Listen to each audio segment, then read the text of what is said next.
buenos días, mi nombre es Montserrat Niño García y el día de hoy, junto con mis compañeras, presentaremos el tema número 4 correspondiente al uso del lenguaje más allá de las normas. Para comenzar, podemos definir el lenguaje como una herramienta que nos va a facilitar el comunicarnos con otras personas para expresar lo que sentimos, lo que pensamos, lo que queremos, etc. Eysenck, en su libro de Psicología Cognitiva, nos presenta una definición un poco más formal acerca del lenguaje, basada en Harley y en Crystal. Por una parte, Harley nos dice que el lenguaje es un sistema de signos y reglas que nos permiten la comunicación. Indican también cómo las palabras son ordenadas para formar oraciones. Crystal, por su parte, identifica 8 funciones del lenguaje, destacando a la comunicación como una de ellas. También podemos definir el lenguaje como un código, en el cual cada uno de los elementos de la comunicación van a interaccionar entre sí para así generar la información o el mensaje que se quiere transmitir. Es factible utilizar el lenguaje para expresar nuestros pensamientos. Un ejemplo de esto lo podemos observar en la serie Anne with an E, en el capítulo que es justo, cuando Anne nos hace notar su punto de vista acerca del machismo y del cómo las mujeres no le pertenecemos a nadie más que a nosotras mismas. También podemos utilizar el lenguaje para recuperar la información, describirla, para realizar onomatopeyas o para expresar la identidad de un grupo, como se puede observar en la serie Friends. Es necesario considerar las 3 dimensiones importantes del lenguaje. La primera, dimensión estructural, ¿cómo es? Dimensión funcional. La segunda, ¿para qué nos sirve? La tercera, dimensión comportamental, ¿cómo se utiliza? Ferdinand nos dice que el lenguaje es un fenómeno muy complejo, pues tiene características opuestas, es social y es individual. Es abstracto y es concreto, es homogéneo y es heterogéneo, es biológico y es mental.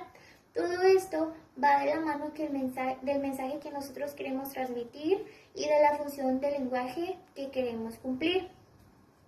A su vez, es importante destacar que el lenguaje tiene 2 grandes aspectos. El primero, la lengua.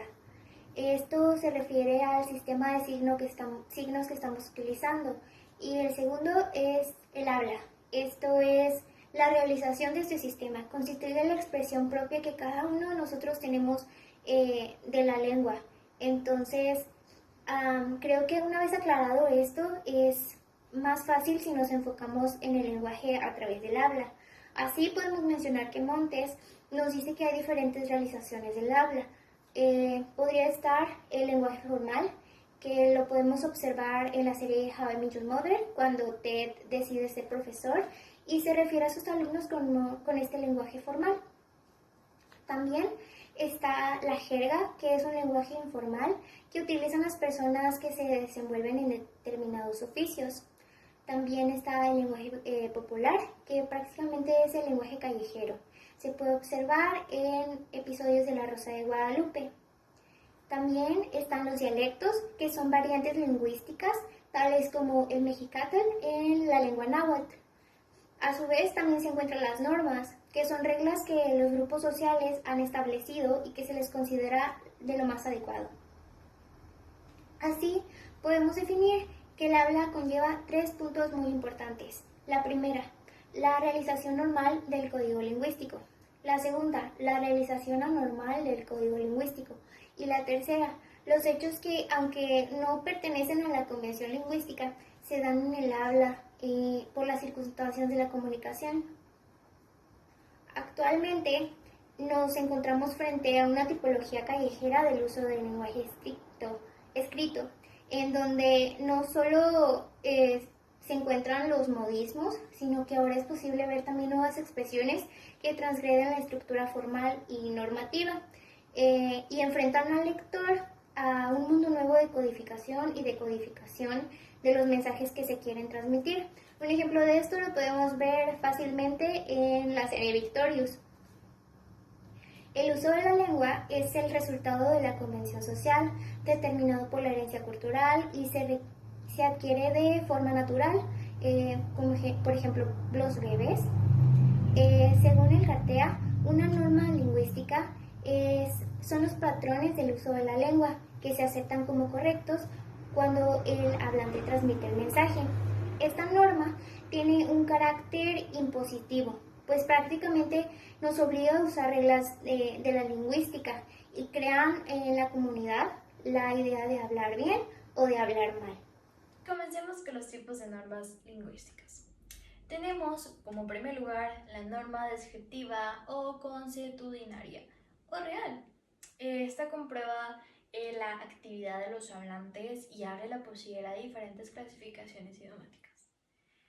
En este se enmarca dentro de la lingüística más reciente, la cual se concentra en realizar análisis de cuáles son en realidad los usos que se hacen a una lengua determinada, sin la necesidad de hacer un juicio sobre cuáles son correctas y cuáles deben ser o no corregidas. Describe el uso real de la lengua en grupos sociales o regionales determinados. Un ejemplo sería el uso de la S en la segunda persona del singular del tiempo pretérito simple. Por ejemplo, ya vistes, ya hiciste, en lugar de ya viste o hiciste, lo cual es común en algunas regiones de Uruguay y Argentina. Ahora, dentro de esta norma se presentan dos divisiones. Comencemos con la formal, la cual varía en la norma, no afecta las posibilidades de distinguir el tema o contenido. La funcional, que es el número 2, implica cambios en el sentido, en el léxico y la función gramatical dentro de la gramática en forma descriptiva. Representa propiedades de fonética, morfología y síntesis. Entonces, esta norma, la norma descriptiva, es decir, se presenta en la gramática moderna, la cual pues intenta describir más que prescribir las normas lingüísticas y sus usos, entonces no las juzga, sino que ni las interroga, simplemente las acepta y las conoce. La norma prescriptiva establece los usos que consideren ejemplares en la lengua culta de una comunidad. Sencillamente son las que se han empleado para mantener la unidad y la uniformidad del idioma. Entonces, ¿estas qué quieren decir? Estas enmarcan dentro del estudio de la lingüística tradicional. De este modo, propone reglas para seguir cómo usar una lengua de manera correcta. Eso implica que solo existe una sola manera de utilizar la lengua. Es debido a la existencia de este tipo de reglas que podemos identificar y corregir errores en el uso de la lengua determinada según las normas establecidas en el idioma. Un ejemplo sería la H sorda o muda y los acentos gramaticales. Se presentan reglas de uso para un lenguaje específico. Entonces conocemos que es muy común, sabemos que la H es hola, hormiga, y los acentos hola, ¿cómo estás?, etc.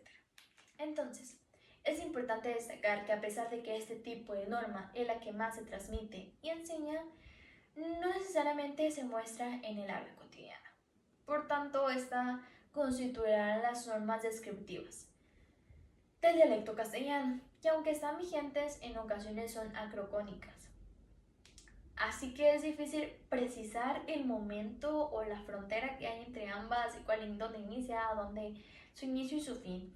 Entonces, estas fronteras de las ambas normativas pueden y deberán relacionarse con las leyes mínimas del lenguaje.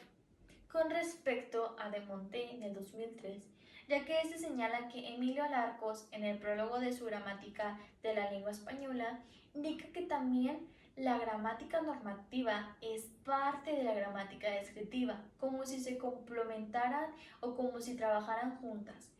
Se incluye en esta, más estrictamente, ya que no puede describirse alejada de ella, pero no depende o no se desprende de ella, como quería FR. Por otra parte, su distinción es distinta. La descriptiva establece ordenadamente ciertos hechos y, pues, en párrafos precedentes ya se ha realizado una exposición y análisis en torno a definiciones del lenguaje, habla de las normas, cómo se conocen sus expresiones. Se había expresado además de una de las funciones del lenguaje es la comunicación. Como ya sabemos, la comunicación es la clave de todo, el lenguaje, comunicación, lenguaje. Entonces, el efecto del lenguaje cumple una serie de funciones que han sido estudiadas por diversos autores y que iremos conociendo más adelante. Entonces, ya para cerrar, este tipo de normas es importante para conocer lo que conforma el lenguaje y lo que destaca el lenguaje como uno. Entonces, pues estas nos ayudan a conocer por qué a veces la gente se acostumbra a, pues, como el ejemplo de la S, que pues hay normas que realmente pues no es como que lo juzgue demasiado, y las otras que tiene que ser así a fuerza, porque así lo dicta esa norma. Muy bien, mi compañera ya nos ha presentado información acerca de las normas lingüísticas. Debemos saber que estas ayudan al lenguaje a complementarse con otros factores. ¿Y por qué digo esto? Se debe a que el lenguaje es una serie de características que unas con otras trabajan para dar un mensaje, por así decirlo. Conoceremos la estructura del proceso del lenguaje y también conoceremos las funciones que tienen y las diferencias de transmitir un mensaje mediante un lenguaje, ya que es una parte importante de nuestra comunicación y nos ayudan a expresarnos de una mejor manera, porque no es lo mismo decir estoy feliz a estoy feliz, pero eso lo iremos aprendiendo más adelante. El lenguaje y sus funciones. Desde el punto de vista externo, la función comunicativa sirve para transmitir información. Es un soporte del pensamiento, puesto que no es posible explicar el pensamiento sin lenguaje. Pero es justamente este último el que viabiliza la expresión del pensar. Finalmente, todas estas funciones permiten la interacción social. Buller, en 1950, propuso un modelo muy importante sobre las funciones del lenguaje, que tienen relación directa con los elementos de la comunicación, que permitirán la función discursiva del lenguaje. El autor presenta tres actores: emisor, hablante; mensaje, asunto; receptor, oyente. Las tres funciones del lenguaje. Función representativa. Es la representación simbólica que el emisor presenta en el acto comunicativo. Se expresarán las significaciones que el emisor transmite al receptor. Por ejemplo, mesa. Función expresiva. Manifiesta el mundo interior del sujeto a través del lenguaje. Por ejemplo, qué emoción. Función apelativa. Tiene como objetivo principal influir en el comportamiento del receptor. Por ejemplo, ¿podrías decirme la hora? Además de las ya propuestas por Buller, en 1950 se agregaron 6 funciones más: función emotiva, conativa, referencial, poética, metalingüística y fática. Función referencial. Su objetivo es informar sobre algo, comunicar ideas o conceptos.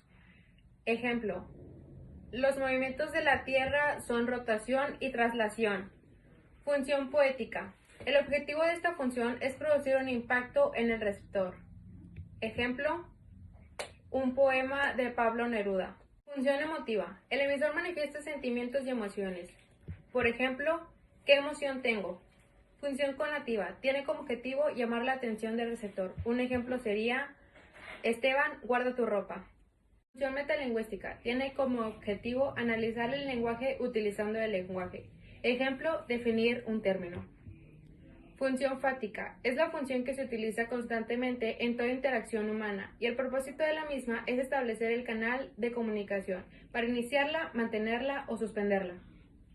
Estas funciones las vemos casi a diaria, desde cuando tu madre te dice que ya es hora de dormir y por la convicción de la manera que lo dice lo haces, o desde como algunas comerciales te dicen que compres algo. Además, el lenguaje influye mucho en las personas y la manera de recibir algo triste o feliz. No es tan complicado como si alguien te recomendara: tienes que ver esta película, de una manera muy neutra a algo más emocionado porque no causa convicción. Y bueno, es así como podemos conocer que el lenguaje es parte de nuestra vida cotidiana y debemos conocer acerca de sus funciones y las pequeñas ramas que tiene de su composición. Mi nombre es Mayela López y yo les estaré presentando las fases del nivel del lenguaje propuestas por Mark Halliday en su libro El lenguaje como semiótica social. En la fase número 1 tenemos la lingüística auditiva. En la 2 tenemos la léxico-gramatical y en la 3 la semántica. En la fase número 1, esta se caracteriza por el hecho de que es un nivel fonológico y que aún no se presentan las palabras, pero los niños ya buscan la manera de cómo comunicarse. Dentro de esta fase se encuentran varias funciones. La primera función es la función instrumental, que se utiliza para satisfacer sus deseos y necesidades. Un ejemplo de esto podría ser cuando los niños aún no tienen la capacidad de comunicarse verbalmente, por lo que buscan conseguir las cosas que ellos quieren por medio de gestos, o llorando, o ya sea balbuceando, señalando, tratando de comunicar qué es lo que quieren o qué es lo que necesitan para que se los den. Después tenemos la función reguladora, que como su nombre lo dice, es para regular el comportamiento. Luego tenemos la función interactiva, que permite la interacción comunicativa, que quiere decir que por medio de la interacción por el infante y sus padres, se trata de comunicar, ya sea por señas o balbuceos, como ya lo dije anteriormente. Luego tenemos la función personal, que esta permite el conocimiento de su propia personalidad y permite por lo cual conocerse a sí mismo. Y tenemos después la función imaginativa. Esta tiene como propósito crear su propio entorno y conocerlo. Y por último, dentro de esta fase tenemos la función heurística, que permite entender a la comunicación como la vía para adquirir conocimientos. Quiere decir que de esta manera la comunicación es la manera por la que los niños van adquiriendo nuevos conocimientos, el cómo deben de comportarse o no sé, cualquier cosa que les vayan enseñando es por medio de la comunicación. Luego tenemos la fase número 2, que es la léxico-gramatical. Dentro de esta se caracteriza, primero que nada, por el dominio del principio del diálogo. Quiere decir que en esta se va iniciando el diálogo. Dentro de estas hay 3 funciones. La primera función es la función metética, en la que el lenguaje es utilizado como la forma de aprendizaje. Esto quiere decir que por medio del lenguaje los niños van aprendiendo. Y después tenemos la función pragmática, en la que el lenguaje es utilizado como una acción. Y por último tenemos la función informativa. Esta es la más tardía en aparecer y su propósito es transmitir nueva información. Un ejemplo de cómo se transmitiría la información: tengo que decirte algo, tengo que contarte algo. Este es un ejemplo. En la fase número 3 es la semántica, y en esta el nivel de lenguaje es similar al de los adultos, pero mediante van creciendo se va a ir haciendo más compleja y se va a ir desarrollando. Dentro de estas tenemos la función ideacional, en la que se posibilita la manifestación de la experiencia y las relaciones lógicas gracias al lenguaje.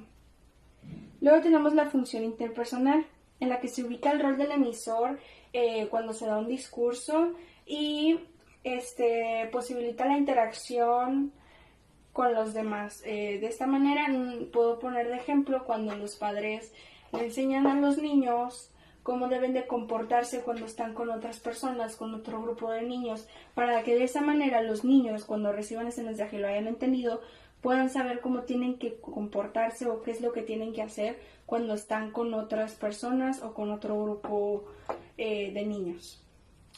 Luego tenemos la función textual, que presenta la relación del lenguaje consigo mismo y la situación discursiva. Y por último tenemos la función comunicativa, que permite la ampliación del conocimiento y del aprendizaje más allá de solo la experiencia. Quiere decir que no solo aprende gracias a lo que él ha vivido, sino también por lo que le cuentan, por lo que otras personas han pasado y le cuentan, y de esa manera va adquiriendo sus conocimientos. Soy Lizeth de la Peña y voy a hablar del uso del lenguaje más allá de las normas. Cada individuo o grupo se distingue por la manera en la cual le da uso al lenguaje. Sin embargo, sabemos que existen normas. Normas las cuales nos proporcionan un modelo o patrón de ejecución para mantener una comunicación más adecuada. La lengua entra en forma de acuerdo a la norma en el proceso histórico y en el sistema de normas sociales, las cuales conforman y mantienen unidos los grupos sociales en el espacio y en el tiempo. Ahora, autores lingüísticos, sociolingüísticos y psicolingüísticos han reflexionado sobre el uso del lenguaje a la hora de comunicarnos. Uno de estos autores es Martínez de Sousa. Martínez de Sousa es un lexicógrafo, bibliólogo, ortógrafo y técnico editorial español, quien se refiere a la norma lingüística como el conjunto de reglas restrictivas que definen lo que se debe elegir de los usos lingüísticos y si se ha de ser fiel a un cierto ideal sociocultural y otro cierto ideal estético. Bien, lo anterior hace referencia a que por más que intentemos de hablar de acuerdo a la norma, a las normas, no se puede hacer uso de todo el léxico de nuestro idioma. Es por eso mismo que llegamos al término restrictivo, en el cual Martínez de Sousa nos señala que el hablante se presenta a una limitación que ocurre durante el proceso comunicativo, ya sea de modo escrito o oral. Y bueno, es por esto que se debe de señalar o elegir adecuadamente las palabras que se van a utilizar, y además se tiene que considerar qué tipo de función comunicativa vamos a utilizar, la cual nos tiene que permitir expresar adecuadamente lo que deseamos. Y por esto mismo se establece que la comunicación debe ser fiel e ideal a esta cierta estética o sociocultural. O sea que el emisor debe de procurar que el lenguaje sea adecuado a las normas para que sea aceptado su expresión. Bueno, el hablante no es quien emite la norma, más bien el hablante es quien debe de acatar dicha norma, aunque en ocasiones pareciera que simplemente la ignora. Sin embargo, esta norma está establecida a base de comunicación y pues el hablante es quien elige si la usa o no la usa. El uso del lenguaje también refiere a realidades lingüísticas que son descriptivas, pero no siguen la norma. Y por otro lado, también lo descriptivo se refiere a la realidad social del lenguaje y da la garantía de si se recibe la norma, ya sea por correcta o incorrecta. Y bueno, estos dos lenguajes coexisten sin interferir uno sobre otro. Ahora, los textos que produce la generación online, es decir, nosotros, nos hicieron organizar y reorganizar las estructuras de los niveles más básicos del lenguaje.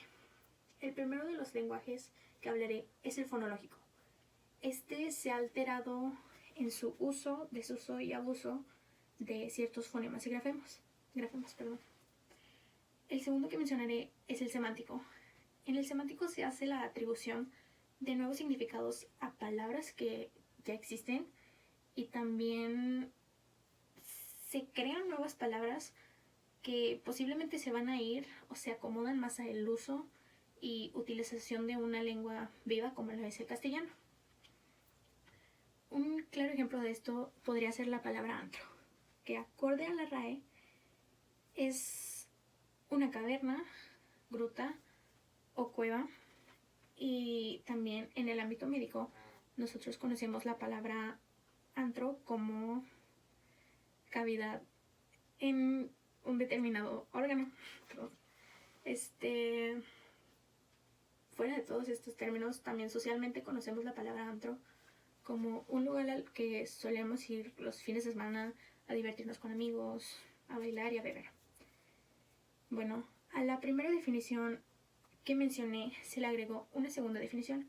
Esta segunda definición es local, establecimiento, vivienda, etcétera, de mal aspecto o mala reputación. Esto haciendo referencia al antro que socialmente conocemos nosotros. Perdón. El tercer y último estructura de la que quiero hacer mención es la sintáctica. En la sintáctica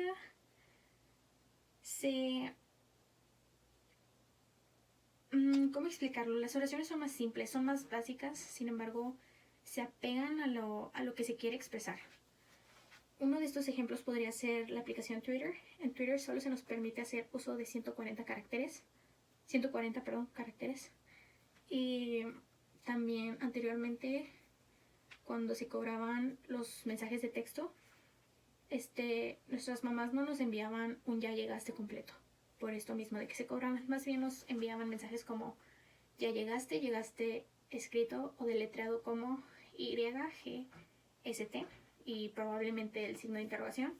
O también otro mensaje que es comúnmente usado en parejas o con nuestros mismos familiares es el te quiero mucho, que se abrevia como TQM, que actualmente seguimos utilizando, es muy común. Y también en otras redes sociales como lo son WhatsApp, Facebook, etcétera, etcétera, se puede hacer uso de posts en los cuales podemos hacer más cosas, pero es casi creo un requisito obligatorio que se haga una reducción de nuestras ideas, ya que pues sí, ¿no? Es más lógico. ¿Quién quiere leer un texto de aproximadamente 5 párrafos con 50 renglones? Creo que casi nadie. Y bueno, por esto llegamos a usar mucho los modismos. Todo esto nos lleva a un nivel pragmático muy restringido, casi meramente funcional y utilitario. Se restringe la riqueza comunicativa, se evitan adjetivos, preposiciones, conjunciones, se reduce el uso de funciones básicas como lo son las reguladoras, ilustrativas, instrumentales, interactivas. También se reducen funciones complejas como lo son la ideacional, la matética y la heurística, entre otras más.